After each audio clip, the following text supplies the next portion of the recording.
Did you miss me? Did you miss me? Did you miss me? Did you miss me? Did you miss me? Did you miss me? Did you miss me? Get away from me! Hello everyone and welcome to another week of our wonderful watch club, the Social Distance Cinema Discussion. This week we watched Da 5 Bloods, recommended to us by Gabby Lagenbach. To tell you the truth, I probably shouldn't even be doing this right now, just because I am extremely busy, but f*** it! This movie was too good not to break down, and we kind of caught lightning in a bottle because no one's done any videos on this yet, or at least not that I've found, which is a good thing because I don't like to plagiarize. This is going to be hard to splice together. There's so much here, and I'm like all over the place trying to connect all these dots. Da 5 Bloods plays hard on several themes that are interwoven within the story. There's a few elements here that tie in strongly with the theme of imperialism. When we first enter Vietnam, we're confronted with a bunch of American restaurants. They didn't need us. Should have just sent Mickey D's, Pizza Hut, and the Colonel, and we would have defeated the BC in 1 week. So you're looking good. This is kind of symbolic as to how Americanized the culture has become, even after losing a war of attrition in Vietnam. If you're wondering what's up with all the French people, that also ties in with imperialism. Prior to our own war in Vietnam, the French fought a war for about 7 years, right after World War II. It was cool, albeit a little out of left field, when Paul called out the evil Frenchman for saving their asses in World War II against Germany. The Nazis in World War II were fighting a war of aggression in order to increase the boundary size of their country, which could be seen as a form of imperialism. The implication for the movie's sake is that fascism generally leads to some sort of imperialistic sentiment, which is why it's so awesome when the French guy pulls out a German Mauser, a pistol used during World War II by the Nazis. Connected to this idea of imperialism is fighting off foreign invasions. Several times throughout the movie we see a MAGA hat, and Paul himself is a Trump supporter. One of the tenets of Trump's support base is the fact that illegal immigrants are akin to foreign invasions. Mexico should step up and stop this onslaught, this invasion. So it's a bit of dramatic irony that Paul is a Trump supporter, fending off a foreign invasion, when the Viet Cong were just doing the same thing, and he harbors hatred towards them for that. Another theme that's featured heavily in the piece is the idea of fighting one's own family or blood. Vinh discloses that during the Vietnamese War, family and friends sometimes fought each other, just because of differences in ideology. The American War turned Vietnamese family against Vietnamese family.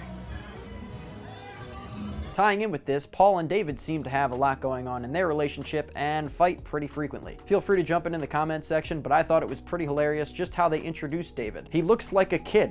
It's shot from a super high angle from the perspective of the 4 Bloods, and then from his perspective, they're shot from a super low angle. He's holding a glass of orange juice, like a sippy cup, and he just looks all around like a juvenile person. That shot kind of exacerbates the difference between those two generations. The Trump hat ties into this theme of family fighting family as well. Paul, a member of the black community, is a Trump supporter. And politics aside, Spike Lee seems to think that Trump doesn't give a crap about black people. He really doesn't. Donald Trump doesn't care about black people. Oh, for the love of Pete! The remaining Bloods tend to bicker a lot, which is testament to the effect that Stormin' Norman had on his crew. Spike Lee also takes this movie as an opportunity to educate the world about black history. He references a number of prominent black historical figures. Milton Olive was a black person during the Vietnam War who jumped on a grenade in order to save his squad. I guess that's the right word, squad. Although the 4 surviving Bloods see Milton Olive as a hero, they also considered that act to be a little bit selfish and reference an Aretha Franklin song, a prominent singer at the time. I ain't doing that. Nobody wants you to die for them. Because I ain't. Like Aretha sang, you better think. You better think about what you're trying to do to me. Think, let your mind go, let yourself be free. This ultimately ties back in at the end where Mel jumps on a grenade for his comrade. There's more really solid references than this, but I don't really have a ton of time to point it out. So if you guys noticed anything else, let me know in the comments section and keep the discussion going. Dave talked to me privately earlier in the week about how a lot of films tend to have Christ stories in them.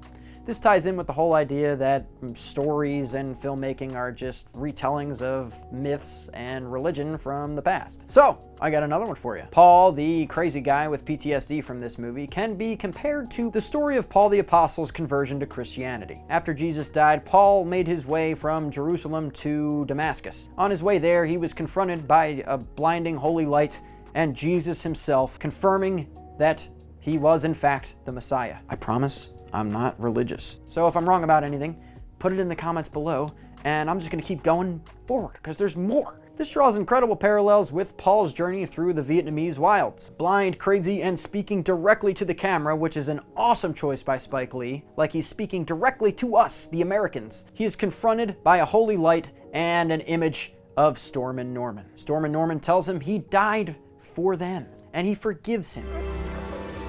I died for you, bud. That is the most Jesus thing I've ever heard in my life. Ultimately, the last thing I really wanted to speak on was the fact that they were stealing money that was meant for the Vietnamese. Austin in particular had a tough time rooting for the Bloods after the midway point because they were stealing. The idea the movie is trying to portray is that it was never really Uncle Sam's money to give. I pointed out in the Discord that the Americans were more willing to give money to people that weren't even from their own country than they were to give it to the community that really needed it most, especially at this point in history. At the end of the day, I think Spike Lee wanted everyone to think that their decisions were morally ambiguous at best. They do suffer greatly trying to steal this money. Even Stormin' Norman, the moral compass of the group, thinks that taking the money is actually fine. The black community is making up a majority of the front lines in the Vietnamese War. At home, they're only making up 11% of the US population. Black people have been fighting and dying for America more than white people have. They mention the first official death of the American Revolutionary War, Crispus Attucks. When you treat people subhuman, they tend to behave immorally. If no one's helping you out, then you gotta start looking out for yourself, and you need to start behaving immorally to start getting what you deserve. After finding out about the death of Martin Luther King Jr., they decide that they still want to fight the Viet Cong to support their own country. And what they're choosing to uphold is the ideal system that did the same thing to them that they are going to do to the Vietnamese. Where do you think they learned it? Their country has told them that it's right to steal from people that are lesser than them, so they're going to steal from people that they think are lesser than them. That is a failing of America and not a failing of their own morality. I think it's because of this that Otis is the only remaining member of the Bloods that survives the whole ordeal. At the end of the war, when the North Vietnamese won, the South Vietnamese were treated like the black community throughout the entirety of American history. Otis and his honey, I forget her name, their love is representative of the need to move on past the shackles and guidelines set forth by your country to truly build your own morality. I was just packing up and realized I completely forgot to talk about the use of sound. Ordinarily, if I was packing up and I realized I forgot to talk about something, oh well, I wouldn't have gone back and done anything. But the use of sound is so cool in this movie. It was kind of funny and a nice homage to Apocalypse Now when they used Flight of the Valkyries when they were just riding down a river in a steamboat. Apocalypse Now is seen by many as the definitive Vietnam War movie. In perhaps one of the most famous scenes of all time, a horde of US helicopters fly over the Vietnamese forests while Flight of the Valkyries is playing.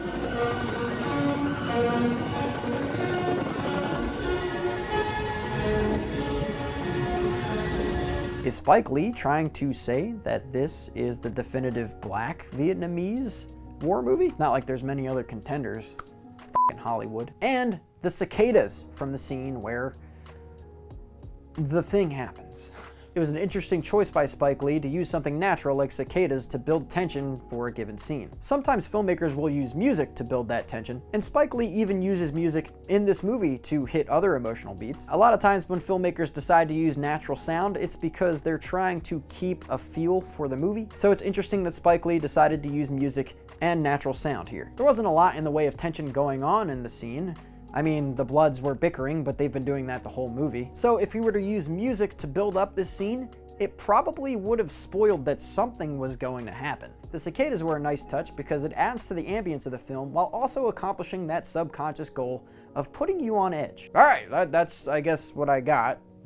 Sorry that episode was all over the place. I don't have a ton of time to do these, and I've already been working on this for an hour. Jesus Christ. Thanks for joining us this week. As always, if you're interested in recommending a movie to us, let me know, or put it in the comments, or heck, put it in our Discord and I'll throw it on the list. If you have anything to say about my review or this week's movie, send in a video of yourself talking about it, and I'll throw it in next week's video. Please bear with me as I navigate through these super busy and super dark times. I went there. It seems like the country is loosening their restrictions on these pandemic rules, and I would just caution everyone to be careful. Just because restrictions are easing does not mean you should be stupid and not wear masks and whatnot. So please, stay safe, stay healthy, and I'll see you next week.